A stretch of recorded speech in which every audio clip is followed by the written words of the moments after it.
in the economy, they're critical to President Obama's re-election hopes in 2012. Some of the states hit hardest by the downturn are the very same battleground states the president needs to be re-elected. Joining me now is Ron Brownstein, CNN's senior political analyst. He's also the editorial director of the National Journal. He has a new article out this morning called "The Geography of Pain." Paints a pretty grim portrait, good morning, of the U.S. during the president's first 2 years.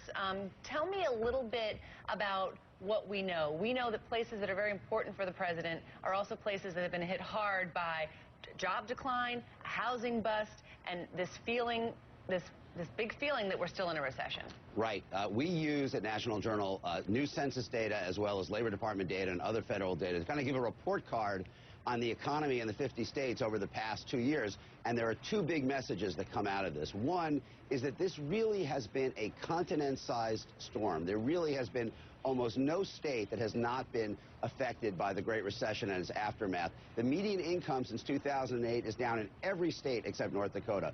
Every state except 3 energy producers, Alaska, North Dakota, and Texas, have had a decline in jobs. And the poverty rate has increased in every state except Montana, where it may be a statistical anomaly. So there is pain everywhere. But within that, the heaviest pain has been concentrated really in 2 clusters of the Rust Belt and the Sun Belt. And the Rust Belt is the traditional battleground in American politics, and the Sun Belt is emerging as the new concentration of swing states. So the places that have been hit hardest on most of these measures are also the states right at the tipping point that are likely to decide the 2012 election. So you call it the geography of pain. Let's take a look at the geography. When you look at those 2008 swing states, states where Obama received between 45 and 55% of the vote, of the 14, 6 took big hits during the recession. Arizona, Georgia, North Carolina, Indiana, Florida, and Ohio also saw their median income drop more than 5%, some close to 9%. Folks, that's unheard of. That means people are feeling that pain every day. And these are the same states that saw more than 100,000 jobs lost since 2008. If the president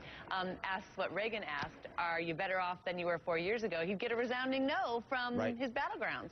Right. So you've got, basically, as you see, the two kind of poles of pain, really, are the states that the traditional manufacturing states that were losing ground anyway, Michigan, Ohio, Indiana in particular. Illinois lost a lot of jobs, but also what had been the high flyers in the past decades, the states that were booming along with the real estate boom, like Florida, Arizona, Georgia, states that he hoped to put into play in 2012, Florida, North Carolina, Nevada, states that he did win in 2008 that moved into his camp and that demographically are positive for him. So you've got these two poles of states that are suffering the most. Now, this doesn't mean the president is not without argument in those states.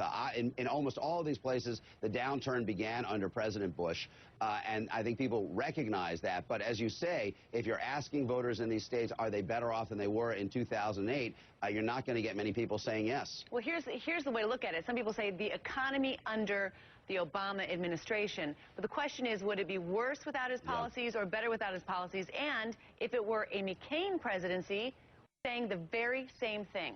Right, absolutely. And electorally, I think there are 2 key questions. First, what is the retrospective judgment they make on Obama's performance over the 4 years? And by and large in polling now, we're moving toward a more negative judgment where a growing number of people are saying his policies made things worse rather than better. But that isn't the whole story. The issue is also, what is the prospective judgment they make about where we go from here? And on that front, generally, he is polling better. For example, in our Congressional Connection poll, if you pose his ideas on how to create jobs versus the Republican ideas on how to create jobs going forward, generally his proposals score better, even among groups that have been the most skeptical of him, like white voters without a college education. So on the one hand, this is a very sobering portrait, both economically and politically for the president, in that the states that he needs the most have been hurt the most. But that isn't the end of the story. There is a forward-looking argument that he can still contest and will contest in 2012. Well, the only thing he really has control over, quite frankly, is the message at this point and what kind of message they're sending. There was,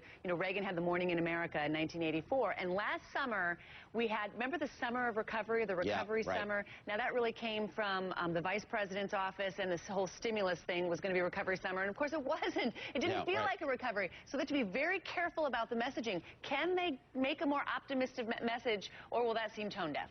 No, I think there's a limit. I mean, clearly what they have wanted to do throughout this presidency is get to a position by 2012 where they could argue, yes, things are not perfect now, but we are moving in the right direction, and do you want to go back to the policies that got us into the ditch? The first half of that argument is becoming more and more problematic as each month passes without significant recovery. You know, we note in the story, even if you look more narrowly at the past year, very few states have seen an increase in their median income. 44 states have seen an increase in jobs, but only about half a dozen have seen a significant increase in jobs. So there's very little tailwind to make the argument that things are getting better. Now, maybe the economy will provide in the next year, and if that is, but if that is not available, the argument essentially becomes the contrast argument. Who do you trust going forward? And it is difficult, I think, without it. That is a difficult argument for an incumbent president without at least some tailwind of economic progress in which he can say, I am moving us in the right direction. But that's the challenge he faces. Yeah. It's not that he can't win that argument. It's just that it's a lot easier to win if you can say, we are turning the ship around. That's right. Ron Brownstein, CNN senior political analyst and editorial director, National Journal. Great piece. Thank you. The Geography of Pain.